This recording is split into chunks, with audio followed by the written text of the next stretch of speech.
La pluie martelait les pavés de la ruelle, un staccato incessant qui noyait mes pensées. J'étais ligoté, les poignets brûlants sous des cordes trop serrées, et l'odeur de moisi emplissait mes narines. Comment un simple reportage sur les réseaux clandestins de Paris m'avait-il conduit ici, dans cette cave humide, à la merci d'hommes dont les visages restaient masqués par l'ombre? Je m'appelle Julien, 32 ans, journaliste d'investigation pour Le Clairon, un journal indépendant qui se targue de révéler ce que les puissants veulent cacher.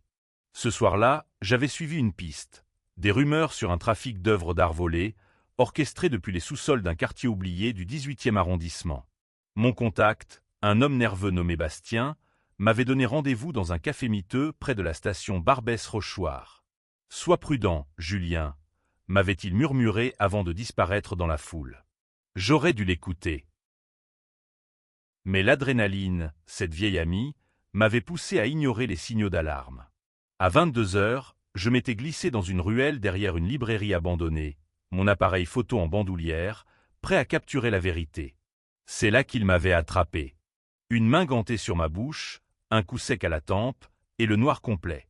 Quand j'avais repris conscience, j'étais ici, dans cette cave, avec pour seule compagnie le goutte-à-goutte de l'eau et le grincement d'une porte métallique au loin.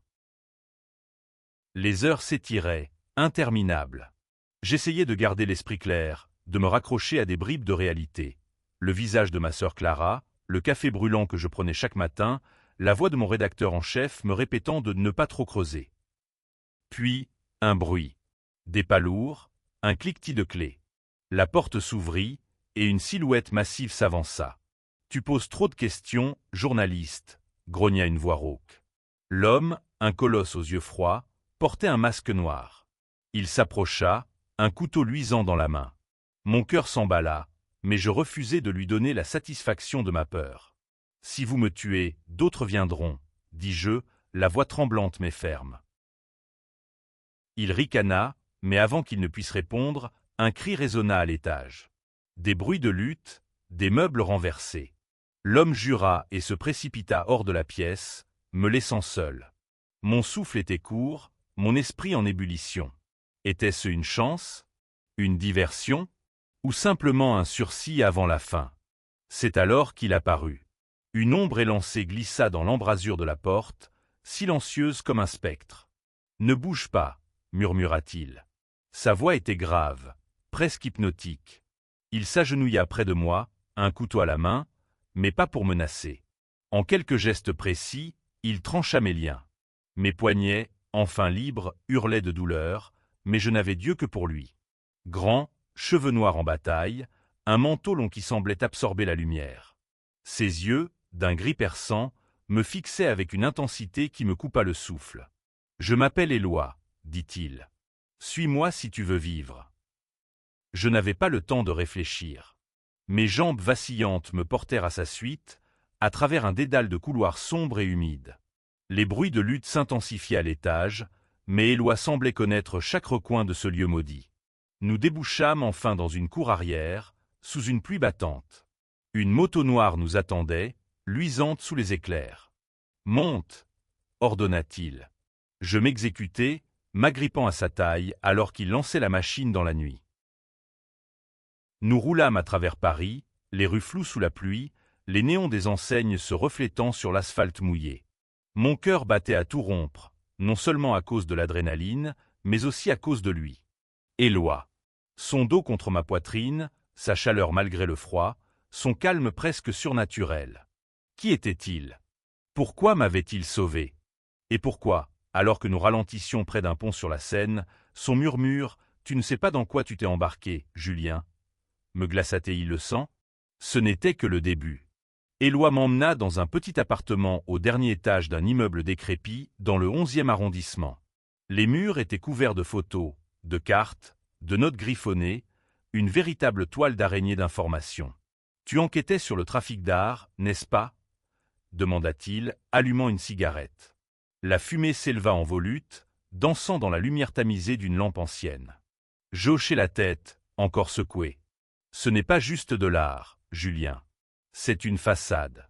Ces gens ils dealent bien plus que des tableaux. » Il m'expliqua, d'une voix posée mais lourde de sous-entendus, que le réseau sur lequel j'avais enquêté était lié à une organisation bien plus vaste, impliquant des politiciens, des hommes d'affaires, et même des flics véreux. Éloi, lui, semblait être un électron libre, un homme qui connaissait leurs secrets mais refusait de s'aligner. « J'étais comme toi, avant », dit-il, un sourire amer aux lèvres. Trop curieux. La nuit s'étira, et entre deux gorgées de vin rouge bon marché, je commençai à voir Éloi autrement. Derrière son masque de mystère, il y avait une fêlure, une douleur qu'il cachait dans ses silences. Quand il me demanda pourquoi je prenais autant de risques pour un article, je lui parlais de mon père, un journaliste mort dans des circonstances troubles alors que j'étais adolescent. « Je veux la vérité, » dis-je. « Peu importe le prix. » Ses yeux s'adoucirent, et pour la première fois, je sentis une connexion entre nous, fragile mais réelle. Mais alors que l'aube pointait, un bruit de verre brisé déchira le silence. Éloi bondit, éteignant la lumière d'un geste. « Ils nous ont retrouvés, » murmura-t-il, son souffle chaud contre mon oreille. Mon cœur s'arrêta. Qui était-il? Et pourquoi, malgré la peur, une partie de moi brûlait-elle de rester près de cet homme, quoi qu'il arrive? L'appartement plongea dans l'obscurité, et le silence qui suivit le bruit de verre était plus terrifiant encore.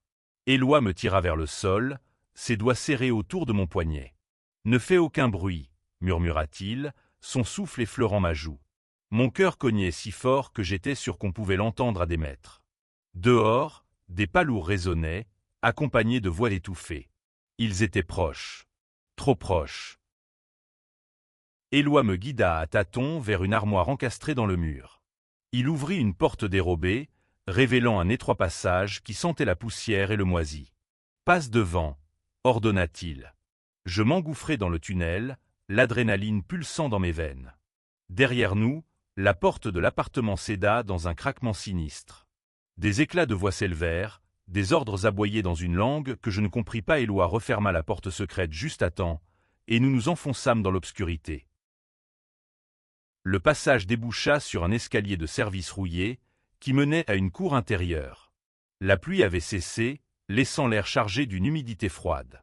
Éloi me fit signe de rester derrière lui alors qu'il scrutait les ombres. « Ils ne nous lâcheront pas si facilement, » dit-il, sa voix basse mais ferme. « Ces gens, ils n'aiment pas qu'on fouille dans leurs affaires. » Je voulus demander qui ils étaient, mais son regard m'intima le silence.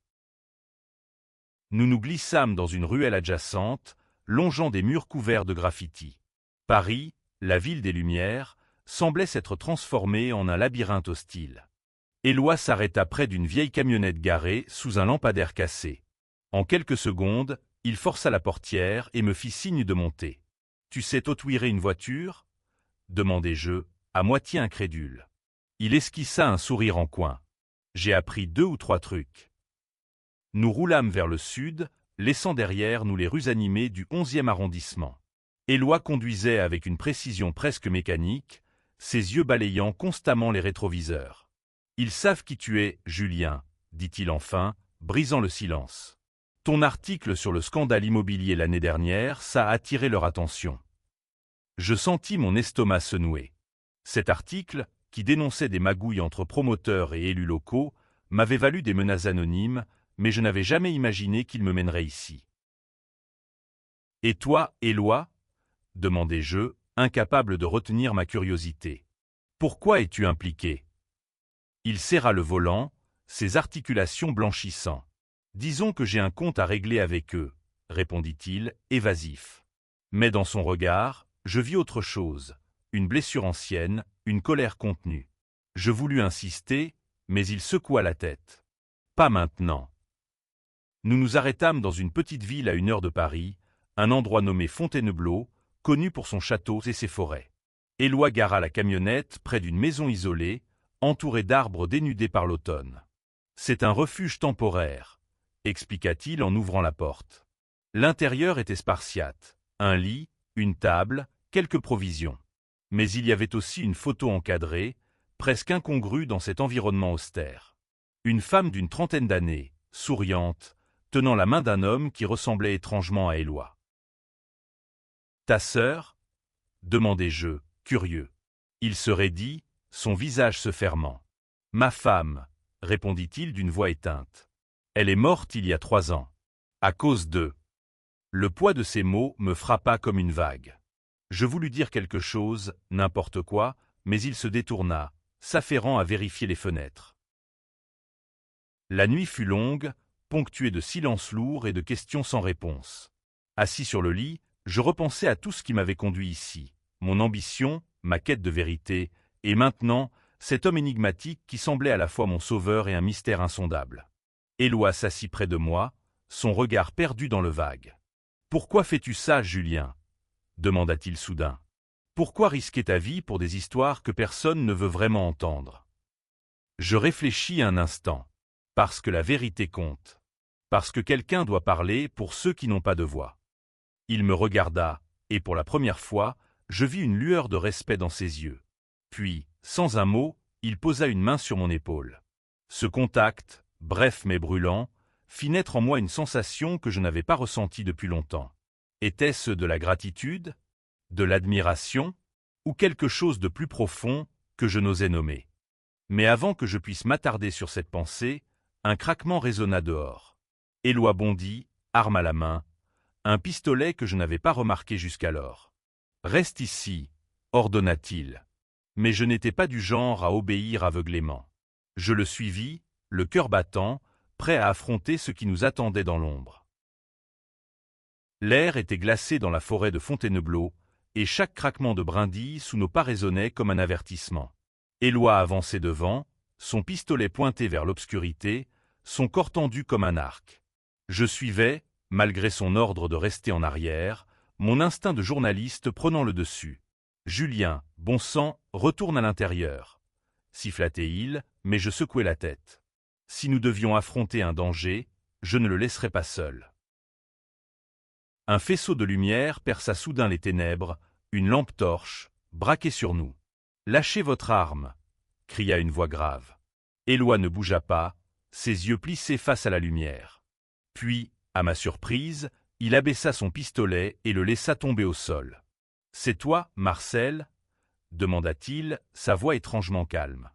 Une silhouette émergea, un homme d'une cinquantaine d'années, vêtu d'un imperméable, le visage marqué par des années de méfiance. « Éloi, espèce d'idiot » grogna-t-il. « Tu vas tous nous faire tuer. » Marcel, comme je l'appris rapidement, était un ancien flic reconverti en informateur, un homme qui vivait dans l'ombre pour échapper aux mêmes ennemis qu'Éloi.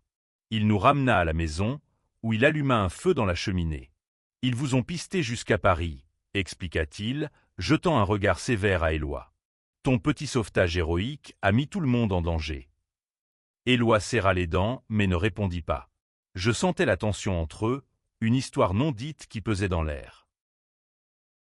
Marcel nous révéla que le réseau que j'avais commencé à enquêter n'était qu'une infime partie d'une organisation tentaculaire, surnommée la Toile. Il ne se contentait pas de trafiquer des œuvres d'art. Il blanchissait de l'argent, orchestrait des disparitions et manipulait des figures influentes à travers la France. « Et toi, journaliste, » dit Marcel en me pointant du doigt, « tu as mis le pied dans un nid de vipères. » Je sentis un frisson me parcourir. Mais au lieu de me paralyser, ces révélations attisèrent ma curiosité. Je sortis mon carnet, griffonnant frénétiquement tout ce que Marcel disait. Éloi, qui m'observait, esquissa un sourire. « Tu ne t'arrêtes jamais, hein » murmura-t-il, presque avec admiration. Je haussai les épaules. Si je m'arrête, il gagne. Cette nuit-là, alors que Marcel montait la garde dehors, Éloi et moi restâmes près du feu. La lumière dansante des flammes projetait des ombres sur son visage, accentuant ses traits fatigués mais déterminés. « Parle-moi de ta femme » dis-je doucement, brisant le silence. Il tressaillit, mais après un long moment, il se mit à parler. Elle s'appelait Camille, une historienne passionnée par l'art. Elle avait découvert des preuves du trafic orchestré par la Toile et avait payé de sa vie pour avoir voulu les exposer. « Je n'ai pas pu la sauver » murmura-t-il, la voix brisée. « Mais je peux empêcher que d'autres subissent le même sort. » Ces mots me touchèrent profondément. Je posai une main sur la sienne, un geste instinctif, et il ne la retira pas. Nos regards se croisèrent, et pendant un instant, le monde extérieur, la Toile, le danger, la peur disparut. Il y avait quelque chose dans ses yeux, une vulnérabilité qui contrastait avec son assurance habituelle. Je sentis mon cœur s'accélérer, un mélange de peur et d'un sentiment que je n'osais pas encore nommer. Mais l'aube apporta une nouvelle menace. Marcel revint en trombe, le visage blême. « Ils arrivent, dit-il. Une demi-douzaine d'hommes, armés. » Éloi se leva d'un bond, attrapant son pistolet. « Julien, tu restes ici, ordonna-t-il, mais cette fois, je refusai catégoriquement.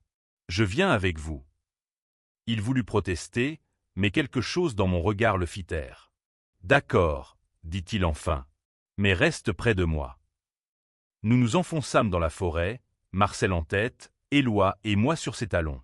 L'adrénaline pulsait dans mes veines, mais pour la première fois, ce n'était pas seulement la peur qui me guidait. C'était lui. Éloi. Cet homme qui, en quelques heures, avait bouleversé ma vie, et peut-être mon cœur. La forêt de Fontainebleau était un dédale de troncs noueux et de brouillard matinal.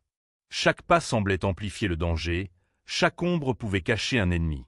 Éloi avançait à mes côtés, son souffle régulier contrastant avec le chaos qui grondait en moi. Marcel, devant, nous guidait vers un point de rendez-vous avec un autre contact, une femme nommée Sophie, qui pourrait nous aider à disparaître. Mais la forêt n'était pas notre allié.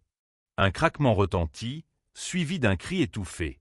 Marcel s'effondra, une fléchette plantée dans le cou. Éloi me plaqua au sol juste à temps pour éviter une seconde fléchette. « Reste baissé !» siffla-t-il. Des silhouettes émergèrent des ombres. 3 hommes, armés, leurs visages masqués. Éloi riposta, son pistolet crachant des éclairs dans la brume. L'un des assaillants s'écroula, mais les autres se rapprochèrent. Je n'étais pas un combattant, mais l'instinct prit le dessus. Je ramassai une branche et frappai l'un des hommes au genou, le faisant vaciller.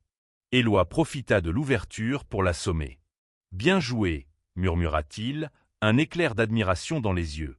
Mais nous n'avions pas le temps de célébrer. Marcel gémissait, à demi conscient.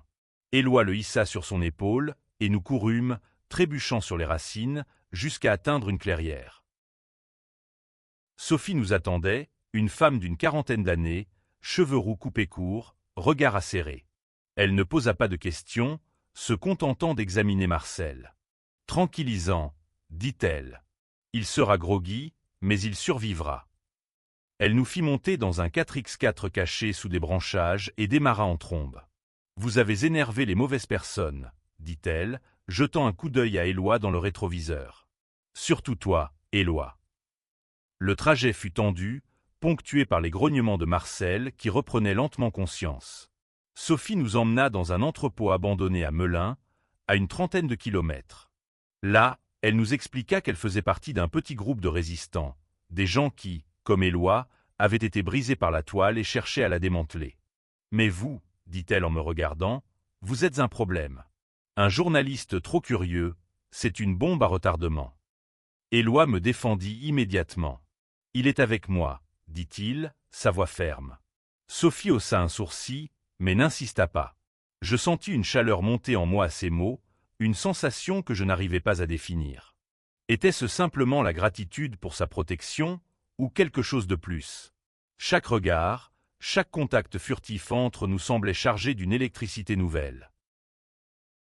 Cette nuit-là, dans l'entrepôt, alors que Sophie et Marcel discutaient stratégie, Éloi et moi nous retrouvâmes seuls près d'une fenêtre donnant sur un ciel étoilé. « Tu n'es pas obligé de continuer, » dit-il soudain. « Je peux t'aider à quitter le pays, à recommencer ailleurs. » Sa voix était douce, presque implorante.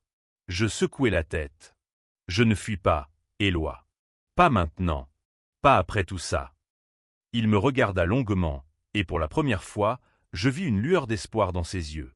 Il s'approcha, son visage à quelques centimètres du mien. « Tu es têtu, » murmura-t-il, un sourire jouant sur ses lèvres. Je ris doucement, mais mon cœur battait à tout rompre. Puis, sans réfléchir, je posai ma main sur sa joue. Il ne recula pas. Nos lèvres se frôlèrent, hésitantes, avant de s'unir dans un baiser qui semblait arrêter le temps. C'était doux, intense et terriblement dangereux, comme tout ce qui nous entourait. Mais le répit fut de courte durée. Une alarme retentit dans l'entrepôt. Sophie déboula, le visage grave. « Ils ont trouvé l'entrepôt. On doit partir. Maintenant. » L'alarme stridente de l'entrepôt nous arracha à l'instant fragile que nous venions de partager. Éloi me tira par le bras, ses yeux redevenus durs, concentrés. « Par ici !» cria Sophie, nous guidant vers une sortie de secours. Marcel, encore faible, suivait tant bien que mal. Dehors, le rugissement d'un moteur et des faisceaux de phare balayèrent la nuit. La toile était là, implacable. Nous nous entassâmes dans le 4x4 de Sophie, qui démarra en trombe, faisant crisser les pneus sur le gravier. « Ils ont des drones, » dit-elle, les dents serrées. « Ils nous traquent comme des animaux. » Je jetai un coup d'œil à Éloi, qui vérifiait son chargeur avec une précision effrayante. « Combien sont-ils » demanda-t-il. Sophie haussa les épaules. « Trop. » Nous roulâmes à travers des routes secondaires, zigzagant entre les champs et les villages endormis. L'adrénaline me maintenait éveillé, mais une question me rongeait. Pourquoi Éloi risquait-il tout pour moi? Notre baiser, quelques minutes plus tôt, avait ouvert une porte que je n'étais pas sûr de pouvoir refermer. Était-ce seulement l'intensité du moment, ou quelque chose de plus profond, ancré dans nos âmes blessées? Sophie nous emmena dans une ferme isolée, un autre de ses refuges. Là, elle nous présenta à un homme nommé Léo, un hacker d'une trentaine d'années, nerveux mais brillant. « J'ai intercepté leur communication, » dit-il en tapant frénétiquement sur son clavier. « Ils savent que vous avez des infos sur leurs opérations à Paris. Ils veulent vous faire taire, Julien. Et toi, Éloi, ils te veulent mort. » Éloi ne sia pas, mais je vis ses mâchoires se crisper. « Quelles infos ?» demandai-je, perplexe. Je n'avais rien publié, rien de concret. Léo me tendit une clé USB. « Ton contact, Bastien, m'a envoyé ça avant de disparaître. » Mon cœur se serra. « Bastien, mort ?» Léo continua. « Il y a des noms, des dates, des transactions. De quoi faire tomber la moitié de la toile. » Je pris la clé, mes mains tremblantes. C'était une bombe, mais aussi une cible peinte sur mon dos. Éloi posa une main sur mon épaule. « Tu n'es pas seul, » murmura-t-il. Ces mots, simples mais lourds, me firent presque vaciller. Je voulais lui dire tant de choses, mais le temps manquait. Cette nuit-là, alors que nous planifions notre prochaine étape, je me rapprochai d'Éloi. « Pourquoi moi ?» demandai-je à voix basse. « Pourquoi risquer tout ça pour un journaliste que tu ne connais même pas ?» Il détourna le regard, fixant l'horizon. « Parce que tu me rappelles ce que j'étais avant, » dit-il enfin. Quelqu'un qui croyait encore en quelque chose. Nos regards se croisèrent, et cette fois, il n'y eut pas d'hésitation. Nous nous embrassâmes à nouveau, avec une urgence qui trahissait la précarité de notre situation. Chaque seconde semblait voler, chaque contact un défi au destin. Mais alors que je m'abandonnais à cet instant, un murmure d'Éloi me glaça le sang. « Si je dois te trahir pour te sauver, je le ferai. » Ces mots me hantèrent alors que nous reprenions la route à l'aube, poursuivis par des ombres qui ne nous lâcheraient jamais. Le murmure d'Éloi résonnait encore dans mon esprit, comme un écho empoisonné. Me trahir pour me sauver? Que voulait-il dire? Mais il n'y avait pas de temps pour les questions.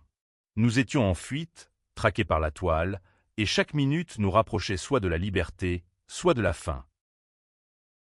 Sophie nous conduisit à Lyon, où un autre contact, une femme nommée Aurore, nous attendait dans un appartement discret près de la Saône.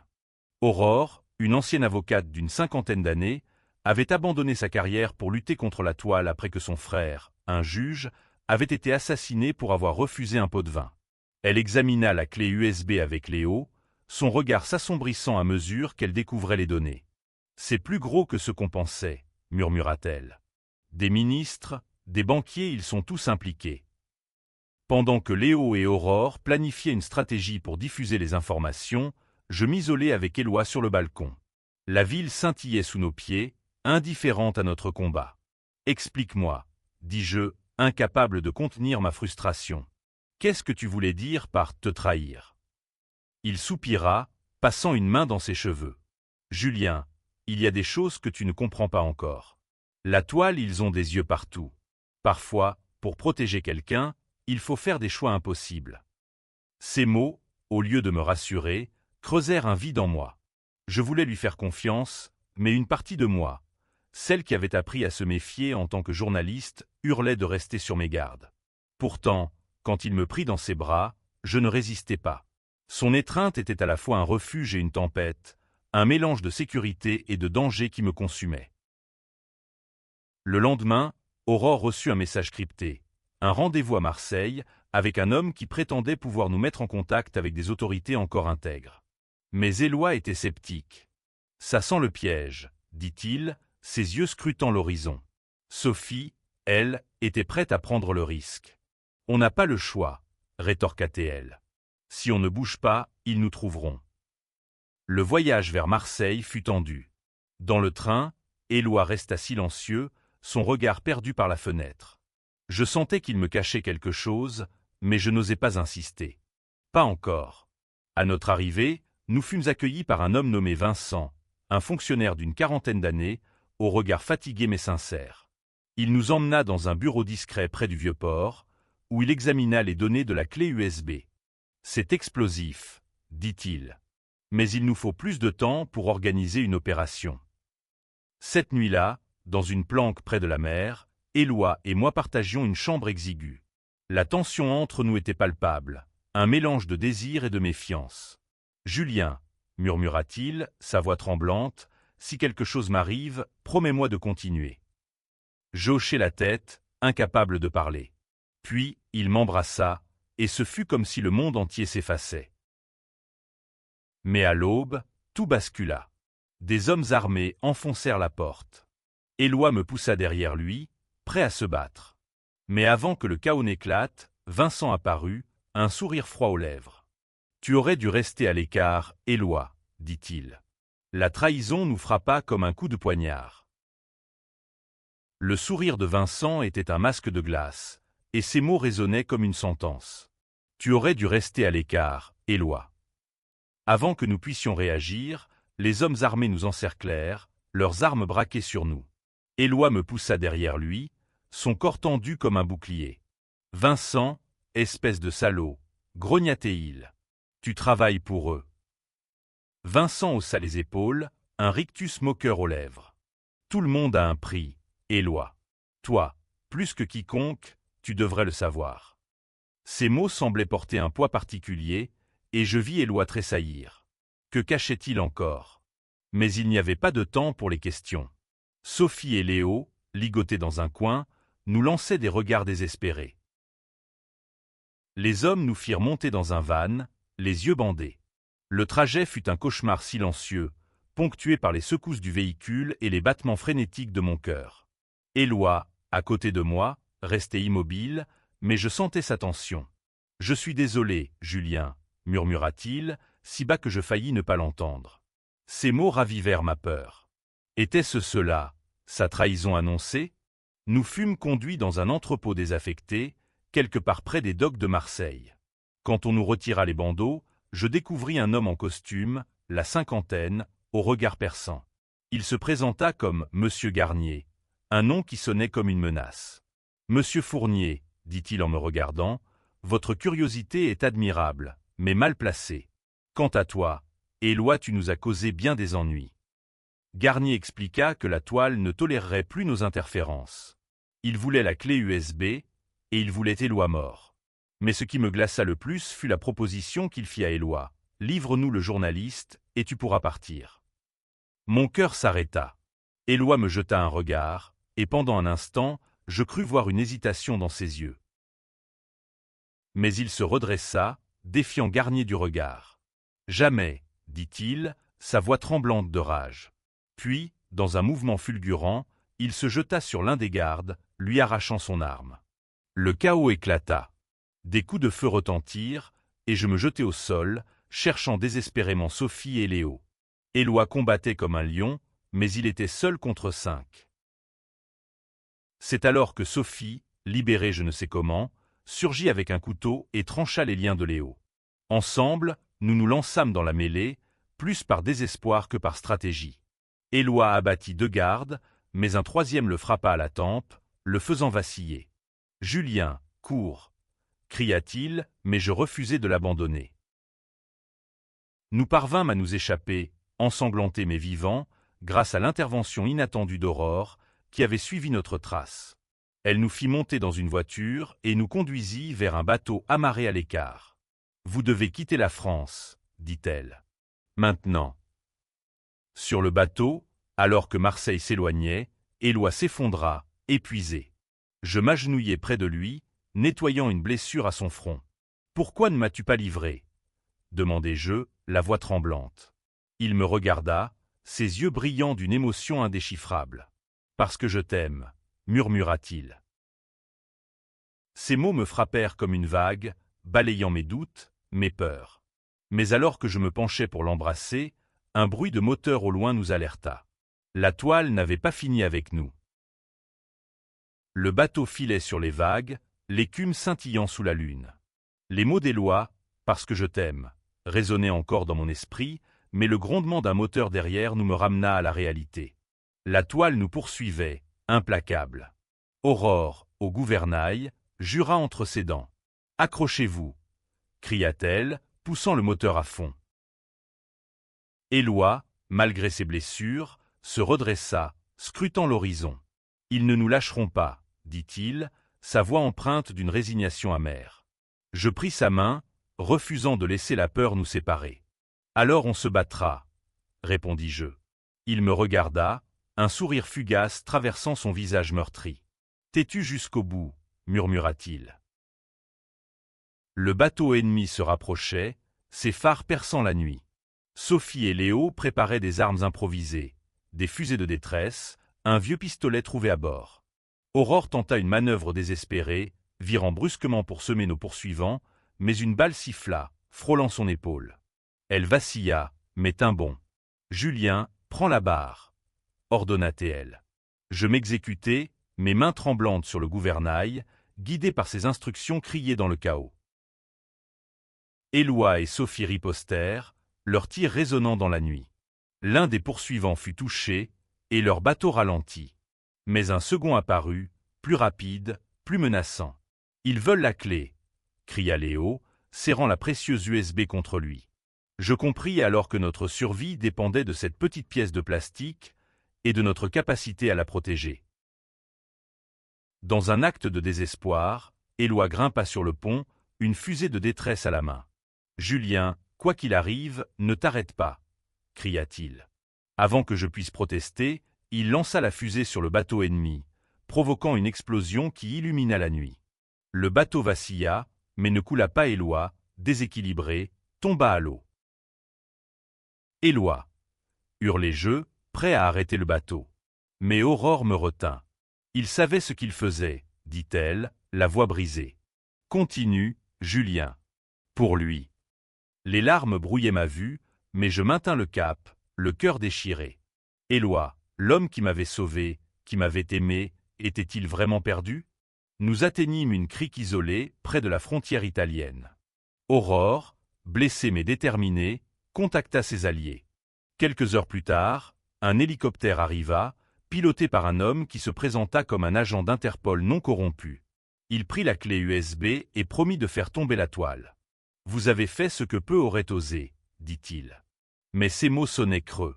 Sans Éloi, tout semblait vide. Des semaines plus tard, de retour à Paris sous une nouvelle identité, je publiai l'histoire, anonymement. Les révélations firent trembler la France. Des arrestations en cascade, des noms puissants déchus. Mais la victoire avait un goût amer. Chaque nuit, je revoyais le visage d'Éloi, son sourire, son murmure. Était-il mort? Avait-il survécu, tapi dans l'ombre comme il avait toujours fait? Un matin, en ouvrant ma boîte aux lettres, je trouvai une enveloppe sans adresse. À l'intérieur, une simple carte, avec une phrase écrite à la main, « La vérité vaut tous les sacrifices. Continue, Julien. » Mon cœur s'arrêta. Éloi était vivant. Quelque part, il veillait. Je repris mon stylo, le cœur lourd mais résolu. Pour lui, pour nous, je continuerai à écrire, à chercher la vérité, à aimer, même dans l'ombre d'un monde qui cherchait à nous briser.